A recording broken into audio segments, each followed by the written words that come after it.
फिलहाल बड़ी खबर वार्ता 2.0 पर संशय बरकरार है और ईरानी ब्रॉडकास्टिंग एजेंसी ने अल जजीरा की खबर का खंडन कर दिया है। बातचीत के लिए कोई डेलीगेशन पाकिस्तान नहीं पहुंचा है, ये ईरानी टीवी की तरफ से दावा किया गया है। बता दें, इससे पहले अल जजीरा की तरफ से यह बड़ा दावा किया गया कि ईरान का प्रारंभिक डेलीगेशन पाकिस्तान पहुंच गया है और ईरानी टीवी ने इन खबरों को अब गलत बताया है। वहीं बातचीत पर ईरान ने अमेरिका को नहीं दिए कोई संकेत, ये एक और बड़ी खबर है। व्हाइट हाउस में ईरानी संदेश का इंतजार।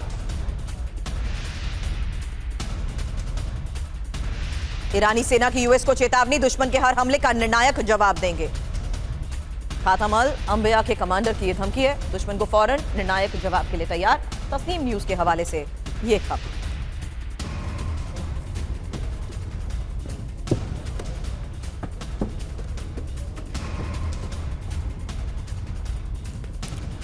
तो फिलहाल देखिए, ये इस वक्त की तीन बड़ी खबरें आपके सामने हैं, जहां अल जजीरा की रिपोर्ट को खारिज कर दिया गया है और ईरानी टीवी की तरफ से यह दावा किया गया कि कोई भी डेलीगेशन या कोई भी अफसर नहीं पहुंचा है पाकिस्तान। और इस बीच आपको यह भी बता दें कि बातचीत पर कोई संकेत अभी तक नहीं मिल पाया है।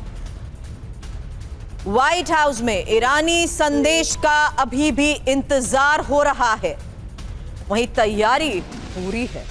जल्द एक इंफॉर्मेशन आपके सामने रखते हैं, क्योंकि वार्ता 2.0 कंफ्यूजन ही कंफ्यूजन। अमेरिका ईरान, जहां देखिए अमेरिका साफ कह रहा है डील नहीं होगी तो बॉम्ब गिरेगा। ईरान भी साफ कह चुका है कि धमकियों के बीच कोई बातचीत नहीं हो सकती है।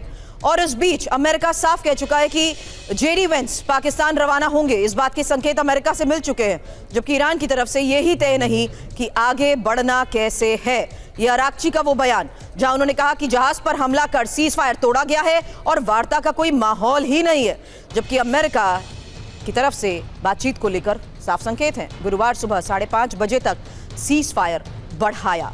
इस बीच एक और बड़ी खबर, जहां देखिए किस तरीके से ईरानी संसद के स्पीकर कालिबाफ बातचीत की मेज को सरेंडर की मेज में तब्दील करना चाहते हैं। डोनाल्ड ट्रंप ये साफ कह चुके हैं।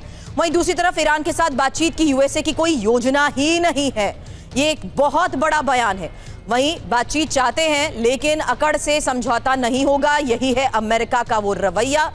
ईरान का रवैया जहां दूसरे राउंड की वार्ता के लिए कभी हां और कभी ना जारी है। अब पाकिस्तान का रवैया भी देख लीजिए, बातचीत करवाने के लिए गिड़गिड़ा रहा है पाकिस्तान। इस वक्त पाकिस्तान से ही वरिष्ठ पत्रकार गुलाम अब्बास हमें ज्वाइन कर चुके हैं। गुलाम, कोई क्लैरिटी है या नहीं है? सबसे पहला सवाल आपसे यही पूछ रही हूं, क्योंकि तमाम दावों को लेकर अभी मैंने खबरें बता दी, इस कंफ्यूजन को लेकर कोई क्लैरिटी अभी तक? देखें सुरभि, मुज़ाकरात तो होंगे, बातचीत तो होगी, लेकिन अमेरिका और ईरान दोनों की तरफ से एक दूसरे के ऊपर जो इल्जामात लगाए जा रहे हैं वो शायद जंग, क्योंकि एक लंबी जंग के बाद जो बातचीत पहली दफा अमेरिका और ईरान एक दूसरे के सामने बैठे थे, बातचीत करेगा किससे? आपने कहा बातचीत तो होगी, पक्का होगी, लेकिन किससे होगी? मैं सुरभि आपको बताता हूँ। एक तो ये है कि आपने सुना था कि डोनाल्ड ट्रंप ने कहा था कि मेरा डेलीगेशन रवाना हो चुका है, लेकिन मैं आपको बता दूं कि अब से लगभग आधे घंटे के बाद जेडी वेंस रवाना होंगे अभी, और वो यानी कि 17 घंटा का ट्रैवल है, वो पहुंचेंगे और 5 बजे तक, 5 से 6 बजे के दरमियान आज शाम में आपको खबर आ जाएगी कि ईरानी डेलीगेशन पाकिस्तान आ रहा है। और ये मैं आपको बताऊं कि अब अगर ये कहा जाए कि सीज फायर जो है वो खत्म होगा, वो होता हुआ बिल्कुल भी दिखाई नहीं दे रहा। अब किसी भी सूरत पे दोबारा दोनों देश, गुलाम, ये ईरान की तरफ से दावा किस आधार पर आप कह रहे हैं आज शाम तक डेलीगेशन को लेकर खबर आ जाएगी कि ईरान आ रहे हैं, वो ईरान से पाकिस्तान आ रहे हैं? मैं सुरभि अपने सोर्सेज के हवाले से जो आपको बता रहा हूँ, एक तो ये चीज ज़हन में रखिए कि दोनों देश नहीं चाहते कि अब दोबारा जंग शुरू हो। ये बयानात अपनी जगह पे हैं, एक दूसरे को, अपनी ऑडियंस को, और ये ईरान की तरफ से ये कहना कि झुकेंगे नहीं, ये सारी चीजें एक स्टेटमेंट्स की हद तक बिल्कुल हैं, क्योंकि ट्रंप ने इतने ज्यादा बयानात दे दिए थे। जब अराक्ची ने स्टेट ऑफ हॉर्मस को खोलने का ऐलान किया था, तो उसके बाद ट्रंप की तरफ से जो स्टेटमेंट सामने आए, उसके बाद मजबूरन ईरान को भी अपना सख्त जो बिहेवियर है वो दिखाना पड़ा। हालांकि ईरान ऑलरेडी टेबल पर आने को भी तैयार था, और यही वजह था कि जब फील्ड मार्शल आसिम मुनीर वहां पे 3 रोजा दौरे पे थे, लेकिन अभी भी उन्होंने सब को लेकर और यूरेनियम को लेकर सवाल उठे हुए थे।